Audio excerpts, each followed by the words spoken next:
Hi everyone, welcome back to the channel. My name is Vanessa and I'm an author from Toronto, Canada, and I publish under the pen name and Sage. I write fantasy, mystery, a whole bunch of stuff in between, and I am both traditionally and self-published. So this channel was started as my way of kind of sharing what I learned along the way of publishing. I currently have 25 books, 26 books and counting, a bunch of anthology stories and other different publications that I have done over the years as I've been doing this for quite some time. I am also a book coach and a book cover designer, and so I try to share pretty much a wide variety of things that interest me. A lot of times we discuss tools, we discuss stationery, we discuss all types of things that are writing related, things that help me in my writing. We discuss the craft and tips that I have on writing in the craft. And I intersperse those with different interests of mine and things that are helping me in my writing, in my life as an author, and as someone who has been doing this now basically full-time for a few years. So yes, spiel is over. Today what I wanted to talk about, so I am in the process of switching my cover design website from Squarespace to WordPress. Now I do have my author, I already have my book coaching website on WordPress, but I have my author website and currently my cover design website on Squarespace. And I have been a huge promoter and just supporter of Squarespace for many years. It is pretty much where I usually, like if I need a website, that's where I start. So I really, really love Squarespace. But I wanted to talk about Squarespace versus WordPress for an author website specifically, and why I am switching one website to WordPress, but not my author website. So there are some things that I wanted to talk about. And from this, it is not to say that one is worse than the other. I know a lot of authors who are on WordPress and aren't sticking to Squarespace for their websites, but it's just to show you what I have found as I tried to move my author website to WordPress. I'm also going to discuss, before I get into the differences between the two that I have found made the most decision-making relevance to me. I'm going to talk about kind of the difference between the two platforms and why I even have started to consider switching from one to the other. So the first thing is both sites are apps, online apps or websites that you are basically building a website on. They function very, very differently. And the way they're set up very, very differently. Squarespace is set up for the person kind of like me who does not want to deal with all the techie stuff. Someone who doesn't care about like writing code, who doesn't want so many customizations of the yin yang that they have to really put in a lot of work into. Somebody who wants basically a one-stop shop where I don't have to think about like a different domain provider. Everything is in there in Squarespace. They kind of get everything ready for you at a package. It does come with a price, but it's quite easy to set up. If you know absolutely nothing about setting up a website, you're fresh out of the gate, and you have all these big dreams for what your website could look like. WordPress, on the other hand, you can do quite a lot with, but you have to put in the time and you have to have the knowledge, or you have to pay somebody to have that for you, to do that for you. Because WordPress is not a one-stop shop kind of like Squarespace is, and it's much more difficult to navigate, which we'll discuss very soon. It's going to be one of our first, if not top points. That one is a little bit more difficult if you don't know anything about website building. So I am ancient, and so I come from the day when I used to build my websites on HTML, and that was enough for me. I have to say.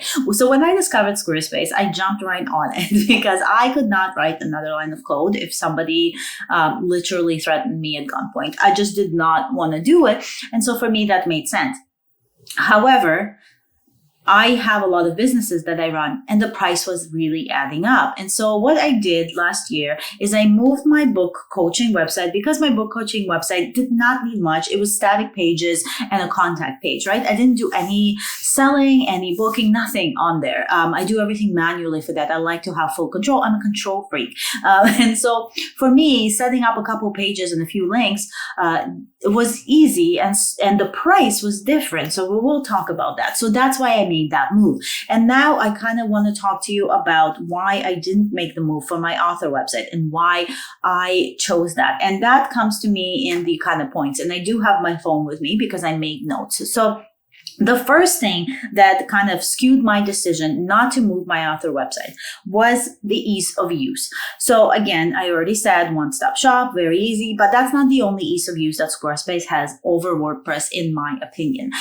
It is drag and drop. So like you literally will be dragging one thing into another. And while WordPress also has this, WordPress tends to be kind of glitchy with its drag and drops. Sometimes things don't highlight, sometimes things jump around. It gets a little finicky. Whereas Squarespace is quite easy. So the ease of use of it is very, very easy. Everything is there and you just kind of move it to wherever you want it. So that for me made a lot of sense. The one-stop shop factor that I talked about. I don't want to set up my domain somewhere else. I don't want to figure out my Gmail, my custom Gmail somewhere else. I want a place that does everything for me, where all my payments come out at the same time from the same place, and I can see all my invoices in one place.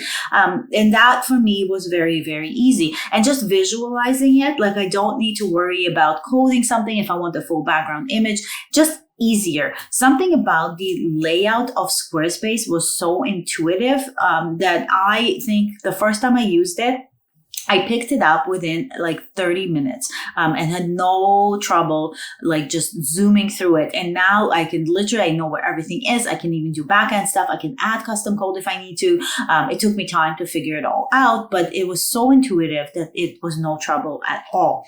WordPress, on the other hand, so when you're making edits in WordPress, first of all, it takes you to a whole different screen. So in Squarespace, everything is in one, like you're on your landing page where you are in the website and you're doing it and you're moving around on the side board. WordPress, like it takes you to a different screen. It hides the menus. You have to click it. There's just so many extra steps. And it's because it was designed to be a more tech savvy, tech heavy, I guess. It was designed to be more focused on coding and custom CSS than it was for that kind of like template, the drag and drop that Squarespace is. So the ease of use of there and trying to figure out where everything in WordPress is a bit of a close to being my own personal hell, because it's literally like it's Dante's Inferno in there, you guys.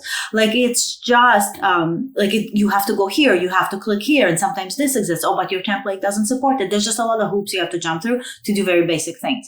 And like I said, the fact that like it glitches sometimes. Like if you're trying to add a block somewhere but you can't highlight exactly there, it'll like randomly add it somewhere else. You have to move it. Sometimes it doesn't move to the right place. Like there's just too much finicky little things for me. So if I'm doing a website, like my author website right now, I have my landing page that has to divide out into 3 different genres. So I have to take people to my mysteries, people to my young adult, and people to my nonfiction. So that has to be divided up. Then I have all my book pages, my series pages. Then I have a shop page where I sell signed copies. Then I have my events page when I tell people when I am going to be signing somewhere or doing any kind of teaching or classes and things like that. Then I will have, like on top of that, I have a portfolio of everything, all my publications and anybody who has written about me, articles, interviews I've done, things like that.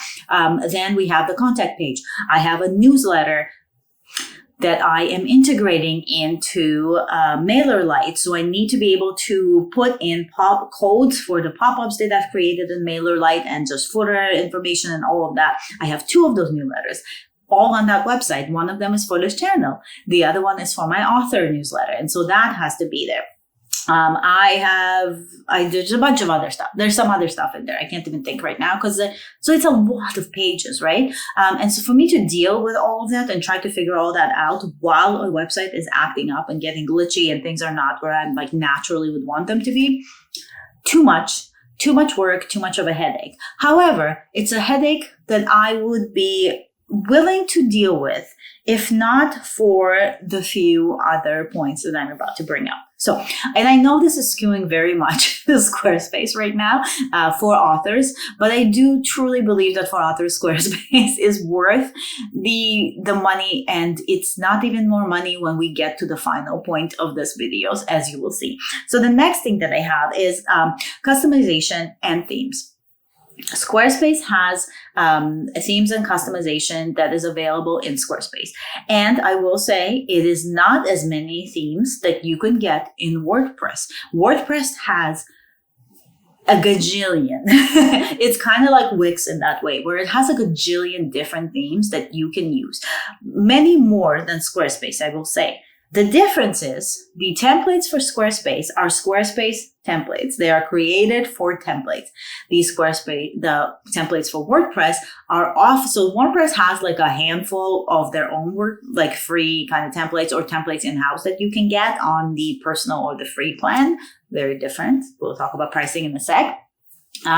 But the rest of the templates that you would get to use are third-party templates on the WordPress marketplace. And so you would need to know how to you would need to buy the templates because a lot of times they're paid. But if you're not buying them, you would still need to know how to then put them into WordPress and tailor them and custom tailor them to what you need, because there's a few that were created for authors. They're kind of wonky. They don't look great. But you still, even those, you would need to then import them into a WordPress and know how to do that. And as somebody who is used to Squarespace and just literally clicking on the template, pressing live and then moving a couple things around, I did not want to do that. I did not have the time to do that specifically for this, for my cover design and for my book coaching business. That and development and editing is part of my book coaching there as well, is a bit easier there because I didn't have to do as many things, right? So they're just like, most of them were static pages with like a button that takes you somewhere. So I didn't even really need to use a template in WordPress. All I did was I basically took one of their basic templates and I just added a bunch of pages and customized those pages as I went, like by dragging blocks in. But for the author thing, there were so many things that are in there that I needed. One specifically was my newsletter, the MailerLite newsletter that I mentioned, which takes me to my next point, and that is custom CSS.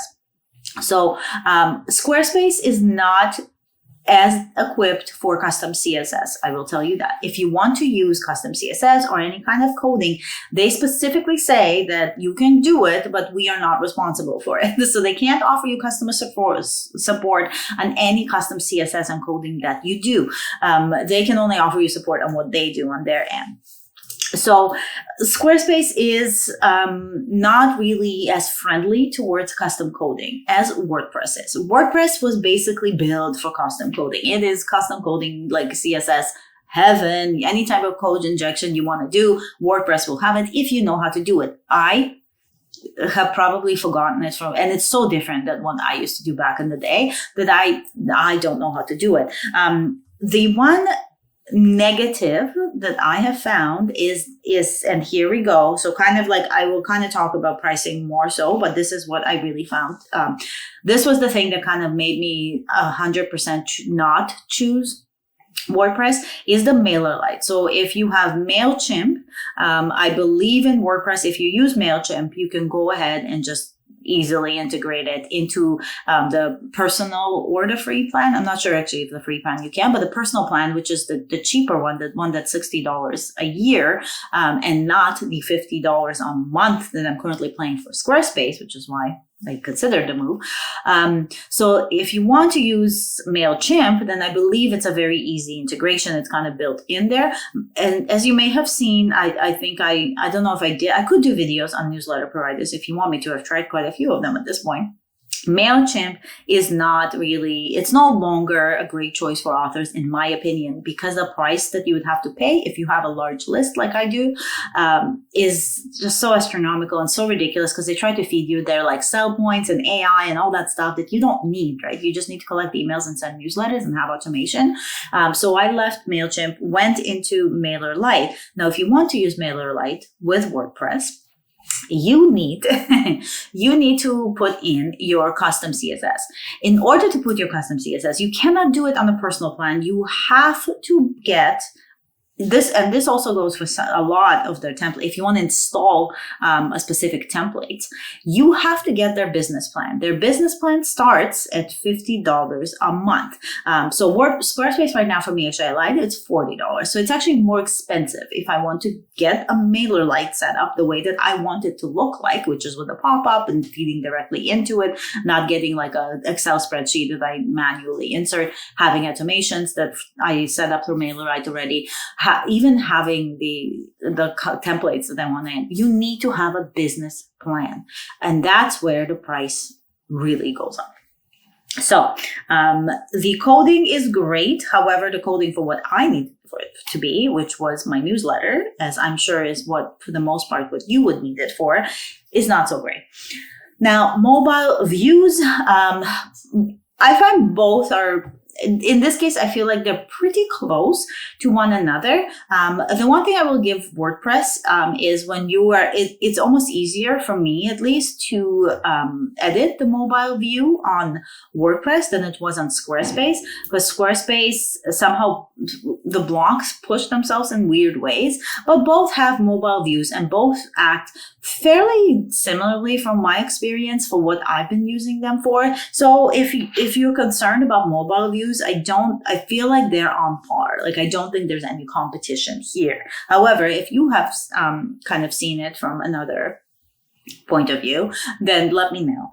Now, my next two things I want to talk about. So we already talked about the newsletter collection. So that's going to be, for me, Squarespace wins on that one. Now, the next two things I want to talk about that you should definitely have on your author website is your portfolio of books, or the books that you are kind of promoting. That's like a for sure thing you want to have on there. So in those two cases, I feel the same way about Squarespace and WordPress as I do about mobile views. I find that it's pretty much the same. You have to drag in the same kind of blocks. You're going to lead them. Like, you might have a series landing page with pictures of the book covers, a little blurb on what the book is about, and then a link that will take you to the specific book page. And that specific book page will have a longer blurb. You might have an excerpt if that's what you're doing, and then a link to purchase for your books to read or whatever it is that you're using. So in that case, those are pretty much static pages, and both websites have those. They're the same kind of ease to set up. They work exactly the same way. And everything's kind of like on the menu the way they appear. So WordPress menu is not as fun, but they do both appear in that kind of like side carousel of how you're setting up. So you would have your side carousel, and then I'll put maybe a screenshot or something somewhere here. So a side carousel, and then what you're actually working on, and the pages would be there. So they're pretty similar. And then selling copies. So here's another one. So Squarespace, you can integrate Stripe, you can integrate PayPal, or you can just integrate Stripe that already will have your PayPal integrated into it. They have Square Pay. Like, you can integrate a whole bunch of stuff and set up your shop right there, start selling immediately. Everything is just connected. It's very, very easy. Your product pages, they're clunky, but in my opinion, but they're very easy to use, right? So they're all right there. You can set up different formats that you're selling for each book. So the shop page is quite easy. WordPress, the shop page could be much cooler. Like, if you put in the work, you could have a really, really good website for selling your copies. Which is great if you are running a copy selling heavy business. For most of us, we just need the option available. And so to sell copies, you again have to go to the business plan. So you can't have a personal plan where you're selling your copies. You need to have a business plan. The price goes up. So now you might ask, because I sell pre-mades on my cover design business, I'm switching that. Why am I now switching that over, right? Because I have to sell copies, so I have to have a business plan. So I have discovered, after doing kind of a deep dive in my pre-made selling website, that most of my customers actually pay with PayPal. They do not use cards. They do not use the Stripe that I am setting up there. It still goes through their PayPal. And I can totally see that because PayPal has, it's very safe to use. If you are buying for the first time from a website, if you can use PayPal, it's very buyer friendly and geared towards helping buyers and protecting buyers. And I can totally see why they would want to use PayPal. So with that in mind, all I'm going to be doing for my website now is I'm going to be putting up only the pre-mades that are available, which is a shame because you won't be able to see like all the pre-mades I've sold before. I might add those to my gallery page, to my portfolio page, right? So if those pre-mades sold, I'll just add those to the portfolio page. Or maybe have a sold pre-mades portfolio as a separate link on that website. But in the pre-made shop, I'm going to have all available pre-mades, and you would literally all you would have to do is contact me in the contact form, tell me the pre-made you want, and I will send you a PayPal invoice for it. It's the same way that I do for custom design. And so for me, I can stay on the personal plan, which is cheaper, and not have to switch to the business plan in order to sell my copy in my pre-mades. But if I wanted to sell copies, I don't want to be only limiting people to PayPal, especially when, and also it's not just like a digital product. There's like shipping involved and all that stuff. And I just want that handled right now. Squarespace handled that for me. So it's a lot easier. So the final point for this comparison is price. So while WordPress on the personal side is eons cheaper than Squarespace, way cheaper, and it looks really great on paper, right? If you want to have things like selling copies, integrating like custom CSS newsletters, getting a template, like if you want to buy a cool looking template and put that in, you will need to upgrade to a business plan, which actually in the end would be more expensive than your basic Squarespace, your business Squarespace website. So for the things that I need it for, Squarespace is like a real winner for me. There's only a couple points where the two were on par, but for the most part, it was all Squarespace all the way for me. And that is a personal opinion. If you think otherwise, if you love your WordPress site, please let me know in the comments and tell me why you love it. And if you think that I maybe just don't know something, because there's so many things that I don't know, please tell me, because if I'm missing something, I would love to cut the cost on my monthly cost on my author website. And I would love to switch to WordPress if I could get all the stuff that I need without having to switch to the business plan. So please let me know in the comments. But otherwise, I hope you found this useful if you're trying to decide between the two. As always, if you have any more questions, please let me know, comment below. If you haven't subscribed yet and you stuck around to the end, I would love it if you subscribed and join us here. It's a really fun community that we have, and we're all very, very friendly. We don't bite. So come join us and subscribe. And as always, I hope you stay magical, and I will see you next week for another video. Bye.